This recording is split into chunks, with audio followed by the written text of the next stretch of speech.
என்னடா ஈஸி எப்போ ரொம்ப செழிப்பா ஃப்ரெஷ்ஷா இருப்ப. இப்ப என்ன வலிப்பு வந்த மாதிரி ஆயிட்ட? ஏன் தெரியாதா? என்னாச்சு? போட்டு அந்த பொளக்குறாங்க. எல்லாத்தையும் யாரு நான் பொழக்கிறேனா இல்ல அவங்க பொழக்கிறாங்களா? எல்லாரும் தான் பொளக்குறாங்க. எல்லாரும் ஒரு பக்கம் நான் பொழக்கிறேன், ஒரு பக்கம் அவங்க பொழக்கிறாங்களா? ம். இதெல்லாம் உனக்கு தேவையாடா? இன்னும் ட்ரையல் தான்டா போட்டிருக்காங்க, ட்ரையல் பாம்பு. அதுக்கே எரிஞ்ச டயர் மாதிரி ஆயிட்ட. இன்னும் ஃப்ரெஷ்ஷா ஒரு பாம்பு ரெடி பண்ணிட்டு இருக்காங்களாம். அதை போட்டான்னா என்னத்துக்கு ஆவ? டேய் கேட்டுட்டே இருக்கேடா. ஏதாவது சொல்லுடா. 2வது மீட்டிங் வேற நடத்திட்டான்டா. விடுத்தல நான் பாத்துக்கிறேன். ஏய் என்ன அவன் அப்ப ஒத்துக்கிறியா? உன்னைய இப்படி முன்னாடி விட்டு அவங்க போட்டு அந்த அடி அடிக்கிறாயில, இதுக்கு மேல நீ தாங்குவியா? இங்க பாரு, நான் உனக்கு தெளிவா ஒரு விஷயம் சொல்றேன். பேசாம உனக்கு பின்னாடி ஒருத்தன் நிக்கிறான் பாத்தியா, அவனை நீ முன்னாடி மட்டும் இழுத்து விட்டுரு, நான் உன்னைய கழட்டி விட்டுறேன். சரியா?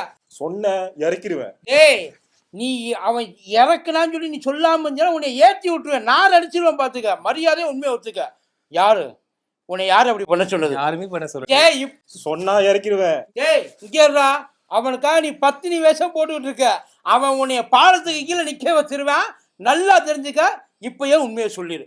தயவு செஞ்சு சொல்லிடு. என்ன நடந்தாலும் நான் பாத்துக்கிறேன். உனக்காக நீ பண்ணி மாட்டிக்கிட்டா கூட பரவாயில்லடா. எவனுக்கோ ஒருத்தனுக்காக நீ பண்ணி அவமானப்பட்டு நிக்கிறியடா. என்ன அவனை பாக்குற? அவன் அசைய மாட்டான் கொஞ்சம். ஏன்னா அவனுக்கு ஒன்றும் தெரியாத மாதிரியே நின்றுகிட்டு இருப்பான். கடைசி வரைக்கும் அவன் ஒத்துக்க மாட்டான். நீ தான் நாரடி வாங்க போற. உன்னைய ஆக்சுவலி உங்க அப்பா அம்மா உனக்கு வச்ச பேரு ஞானேஷ் குமார், கரெக்டா? ஆனா எல்லாருமா சேர்ந்து பாசாக்கால உனக்கு வச்ச பேர் என்ன தெரியுமா? கேனே குமார். இந்த பேர் உனக்கு தேவையா? தேவையான்ற ஒழுங்கு மரியாதை உண்மையை சொல்லிடுறா. என்னன்னு இப்பயாச்சும் உண்மையை சொல்லிடுறா. இதுக்கு மேல என்ன ஆதாரம் உனக்கு எடுத்து காமிக்கணும்? அங்க பாரு, பக்கத்துல உட்கார்ந்துக்கிட்டு கொஞ்சம் கூட கவலைப்படாம இருக்கான் பாரு. ஏன்னா வாங்குற அடி பூரா நீ தானே. இதுக்கு மேல உன்னால அடி தாங்க முடியுமா? ஏற்கனவே பாதி ஹைட் இறங்கிட்ட. அடிச்சு உள்ள இறக்கிடுவாங்கப்பா. உண்மையை ஒத்துக்கையா? அப்படி எதுவுமே நடக்கலையே. இவன் சொல்ல மாட்டான். என்னன்னு நான் சொல்றேன் உங்களுக்கு.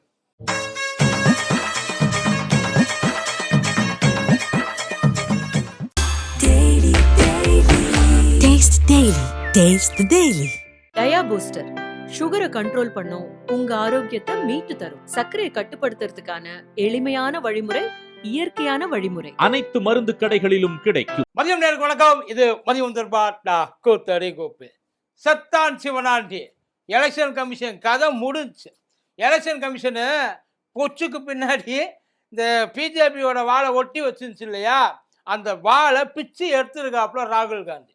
இந்த இது சுப்பிரமணியபுரத்தில் ராசாத்தியோட பஞ்சாயத்து தலைவர் நைட்டு உட்காந்து டிஸ்கஸ் பண்ணிக்கிட்டு இருப்பார்ல, அதே மாதிரி எப்படி பாசக எலெக்ஷன் கமிஷனோட உள்தாப்பா போட்டு உள்ளுக்குள்ள வந்து டிஸ்கஸ் பண்ணிட்டு இருந்துச்சோ, அதை ராகுல் காந்தி வெளியில லாக் போட்டு வச்சுட்டாப்புல.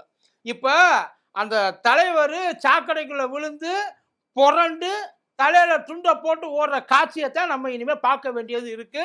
கூடிய சீக்கிரம் அதை நம்ம பார்த்துருவோம். சார், எலெக்ஷன் கமிஷன் மேல ஒரு கம்ப்ளைண்ட். அந்த கம்ப்ளைண்ட்டை கொடுத்தா என்ன சொல்லணும்? ஒன்று பொய் சொல்றா, இல்லை உண்மையை சொல்றா. பொய் சொல்றா அப்படின்னா எப்படி பொய் சொல்றா அப்படின்றத அவங்க எக்ஸ்பிளைன் பண்ணணும். அவ்வளோதான், ரொம்ப சிம்பிள். நீட்டாக ஒரு கேஸை போட்டு விட்டா மேட்ரு முடிஞ்சிச்சு.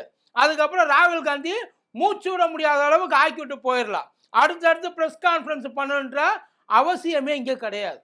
அவர் என்ன சொல்றாரு? நீ போட்ட ஓட்டு நீ போட்ட இடத்துக்கு போய் சேரலை, மாறா அவங்க வேற ஒன்றை பண்ணுறாங்க. அதாவது டெமோக்ரஸியோட உண்மையான நிலைமை என்ன? நம்ம எங்கே ஓட்டு போடுறோமோ அந்த இடத்துக்கு அந்த ஓட்டு போய் சேரணும். அது மட்டும்தான் கவுண்ட்டு ஆகணும்.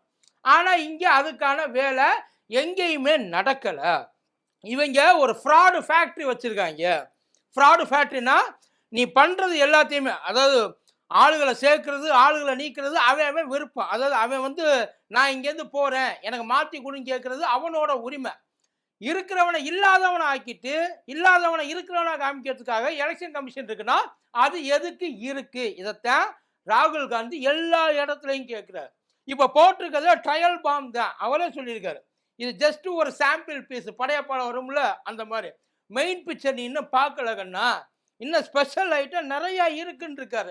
அதுக்கெல்லாம் என்ன பதில் சொல்ல போறாங்கன்றது தெரியல. அப்புறம் இன்னொரு முக்கியமான விஷயம், இப்போ எலெக்ஷன் கமிஷனை பார்த்து அவர் கேள்வி கேட்கிறார்.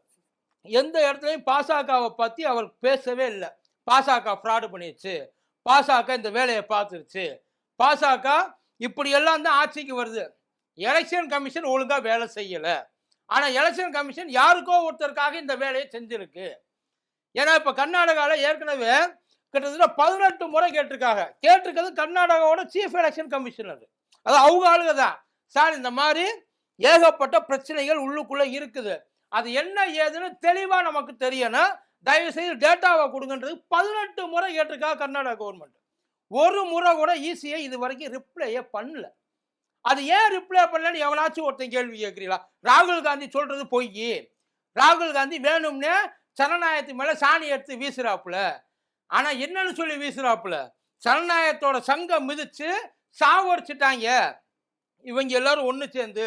அதைத்தான் ராகுல் காந்தி பலாவரியா எக்ஸ்பிளைன் பண்ணியிருக்காரு. இப்போ இங்க சொல்றாங்க இல்ல, எலெக்ஷன் கமிஷன் சொல்லுது ஏற்கனவே கர்நாடகா சொல்லியிருக்காரு நாங்க எஃப்ஐஆர் போட்டிருக்கோம். எஃப்ஐஆர் போட்டிருக்கோன்னா இதை நீ ஏன் முன்னாடியே சொல்லல? சாதாரணமான விஷயமா?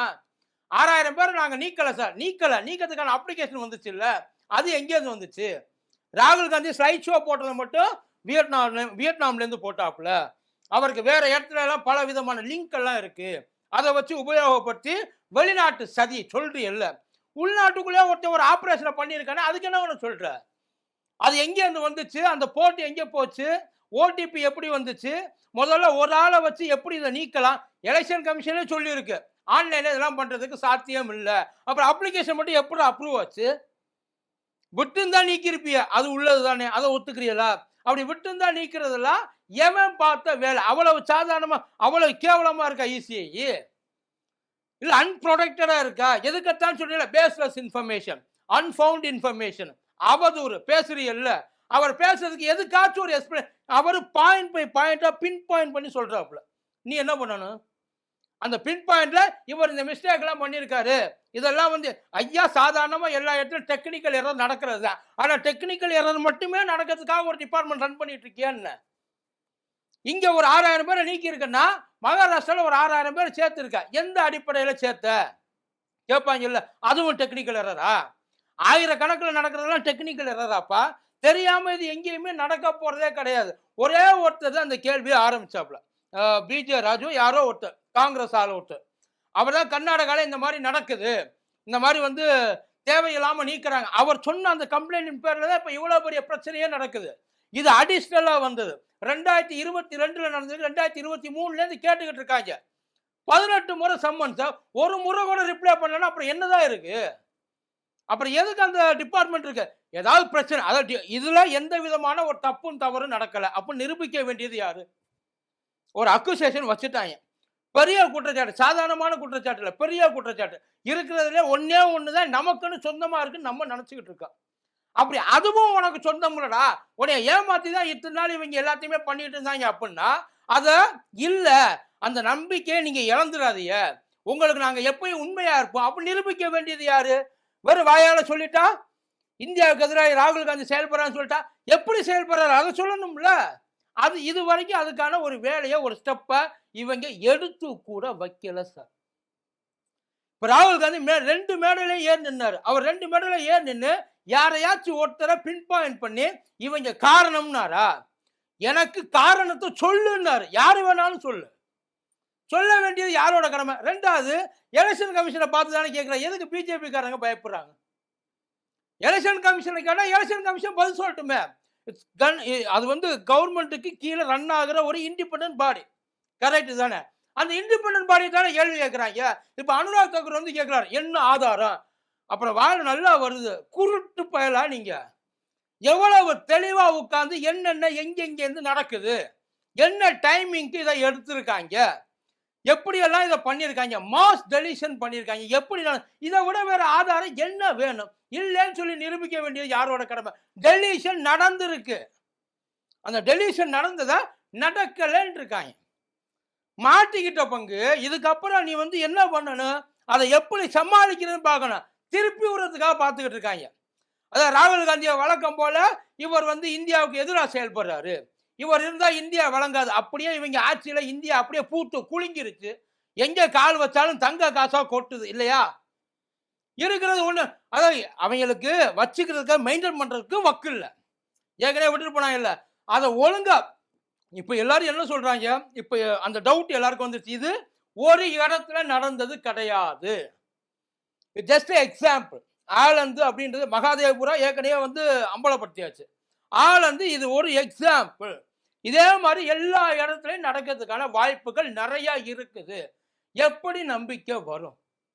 இப்போ மறுபடியும் கேட்குறாங்க, எங்களுக்கு இது கொடுங்க, ராகுல் காந்தி வந்து மன்னிப்பு கேட்கணும், ராகுல் காந்தி சொல்றதெல்லாம் நாங்கள் ஏற்றுக்க மாட்டோம். நீ ஏற்றுக்க வேண்டியதெல்லாம் கிடையாது, இல்லைன்னு ப்ரூவ் பண்ணணும். யாரும் உங்களை ஏற்றுக்க சொல்லலை. ஆமாம், எலெக்ஷன் கமிஷன் தப்பு பண்ணிச்சுன்னு உங்களை தலை உணியெல்லாம் சொல்லலை. தலை நிமிர்ந்து நில்லுங்க. ராகுல் காந்தி தப்பான இன்ஃபர்மேஷன் மிஸ்லீடு பண்ணுறாரு. ஏன் சுப்ரீம் கோர்ட் இன்னும் அதை பார்த்துக்கிட்டு இருக்குன்னு தான் தெரியல. நியாயமா இது இந்தியாவோட one of the biggest problem. Not one of the biggest problem, one and only biggest problem. இது ஒன்று தான் இந்தியாவை மற்ற நாடுகள்லேருந்து பயங்கரமாக டிஃப்ரெண்ட் ஆகிட்டு வருது. அப்புறம் கொரியானுக்கு நமக்கு என்னங்க வித்தியாசம்? அங்கே ஆட்சி நடத்த எலெக்ஷன் நடத்துவாங்க, ஒரே ஒரு சின்னம் தான் இருக்கா கொரியாவில், நம்ம இங் சாங்கா அவர். அதை போட்டு தான் வெளியில் வரணும். இதுக்கு எதுக்கு எலெக்ஷன்? அதே மாதிரி தான் இதுவும். அதுக்கு எதுக்கு என்ன வித்தியாசம்? இப்போ உங்களுக்கு இவ்வளோ ஃப்ராடு வேலை பண்ணி நீங்கள் ஜெயிக்க வேண்டிய அந்த கட்ட, அப்போ உங்கள் மேலே உங்களுக்கு கொஞ்சம் கூட நம்பிக்கையே கிடையாது இல்லையா? எலெக்ஷன் கமிஷன் முன்னாடி வந்து பதில் சொல்லட்டுமே. அதுக்கு முன்னாடி நீங்கள் அதை பாதுகாக்கிறீங்க, அது ஏன் உங்களை பாதுகாக்குது? ஏன் விட்டா எல்லா விஷயமும் வெளியில் வந்துடும்னா? இப்போ அதைத்தான் அவங்க பண்ணிக்கிட்டு இருக்காங்க. இப்போ ராகுல் காந்தி ஒரு மாதிரி ஃப்ரேம் பண்ணி கார்னர் பண்ண ட்ரை பண்ணுறாங்க. என்ன கார்னர் பண்ண ட்ரை பண்ணுறாங்கன்னா, ராகுல் காந்தி தேவையில்லாத ஒரு குழப்பத்தை உண்டு பண்ண பார்க்குறாரு. அவர் ஒரு உள்நாட்டு கலவரத்தை கலப்பிட பார்க்குறாரு. அதாவது நீங்கள் பண்ண உள்ளடி வேலையை, நீங்கள் செஞ்ச அந்த கேவலமான காரியங்களை வெளியில் எக்ஸ்போஸ் பண்ண அவர்கிட்ட எந்த டென்ஷனும் கிடையாது. அவர் ரொம்ப ஃப்ரீயாக இருக்கார். ப்ரெஸ் பேப்பர்கிட்ட தான் இருக்கார். அவர் இந்த ப்ரெஸ்ஸு தான் வரணும், இந்த கேள்வி தான் கேட்கணும் அப்படின்ற கட்டாயம்லாம் கிடையாது. அவர் என்னென்ன கேட்கணும்னு தோணுது நீ எல்லாத்தையும் கேளுன்றார். சந்தேகத்தெல்லாம் அவர் அந்த சப்ஜெக்டில் ரொம்ப ஸ்ட்ராங்காக இருக்கார். ஒரு ப்ரெஸ் மீட் வைக்க சொல்லுங்க பார்ப்போம். எலெக்ஷன் கமிஷன் வேண்டாம், பாஜகவே பேசட்டும், ஐயா மோடி வரட்டும், ஒரு ப்ரெஸ் மீட்டு. நான் எங்களுடைய ஆட்சியில் எலெக்ஷன் கமிஷன்கிட்ட எந்த தலையீடு நாங்கள் செய்யலை, எங்களுக்காக எலெக்ஷன் கமிஷன் ஒர்க் பண்ணலை. பத்தினி வேஷம் போடுறாங்கல்ல, ஆமாம் அவங்க உண்மையிலே பத்தினி தான், பேச சொல்லுங்க பார்ப்போம். அதுக்கு ஒருத்தர் வர மாட்டாங்க. சென்ட்ரலாக பொதுவாக சொல்லிட்டு போயிடுறது, இல்லைங்க நாங்கள்லாம் அப்படி கிடையாது, இது தேவையில்லாத புகார். அவர்கிட்ட வந்து ஆதாரம், கண்ணுக்கு முன்னாடி ஆதாரத்தை அள்ளி வீசுறாரு, கண்ணு தெரியாத மாதிரி தடவிக்கிட்டு கிடக்குறாங்க வேணும்னு. இதுதான் நடக்குது. அடுத்து இன்னமும் இது ஜஸ்ட் ஒரு ட்ரையல் தான். இதுக்கு என்ன பதில் சொல்ல போறாங்கன்னு தெரியல. ஆனால் இதுக்கப்புறம் பெருசாக ஒன்று பச்சிருக்காப்புல. இப்போ தான் ஈஸி உள்ளுக்குள்ளே வந்து உலகமே சுத்தம் வயிற்றுக்குள்ள என்ன பண்ண போகிறாங்கன்னு தெரியல. அநேகமாக அவரும் வந்து ரிசைன் பண்ணிட்டு போயிடுவாருன்னு நினைக்கிறேன். இப்போ நடக்க போகிற நிலைமையை பார்த்தா அது மாதிரி தான் தெரியுது. என்ன நடக்க போகிறாங்க, இவர் அடுத்த பாமை எப்படி சமாளிக்க போகிறாங்க, அடுத்து அவர் என்ன இறக்க போகிறாரு. ஏன்னா இன்னும் ரேபரேலி போகலை, இன்னும் இங்கே இதுக்கு போகலை, ஐயா மோடியுடைய தொகுதிக்கு போகலை. முக்கியமான தொகுதிகள், பல தொகுதிகள் இன்னும் அவங்க வந்து பார்க்கவே இல்லை. ஒருவேளை வச்சிருந்து அதையும் பண்ணிட்டு இருக்காங்களான்றது தெரியலை. நல்லா தெரிஞ்சங்க, அது எந்த நாட்டிலேருந்து வேணால் அந்த ப்ரெசன்டேஷன் வரட்டும். அந்த ப்ரெசன்டேஷன் உண்மையா இல்லையா, அதில் உள்ள பிரச்சனை என்ன? ஏன்னா இது கட்சிக்கு அப்பாற்பட்டது. நல்லா தெரிஞ்சுங்க, கட்சிக்கு அப்பாற்பட்டது. எந்த ஒரு பாலிடிக்ஸ் இதில் கிடையாது. முழுக்க முழுக்க மக்கள் உரிமை சார்ந்தது. சரியா? அதை முழுசாக புரிஞ்சுக்கிட்டு அதுக்கப்புறம் இதில் ஒரு முடிவுக்கு வாங்க. நன்றி.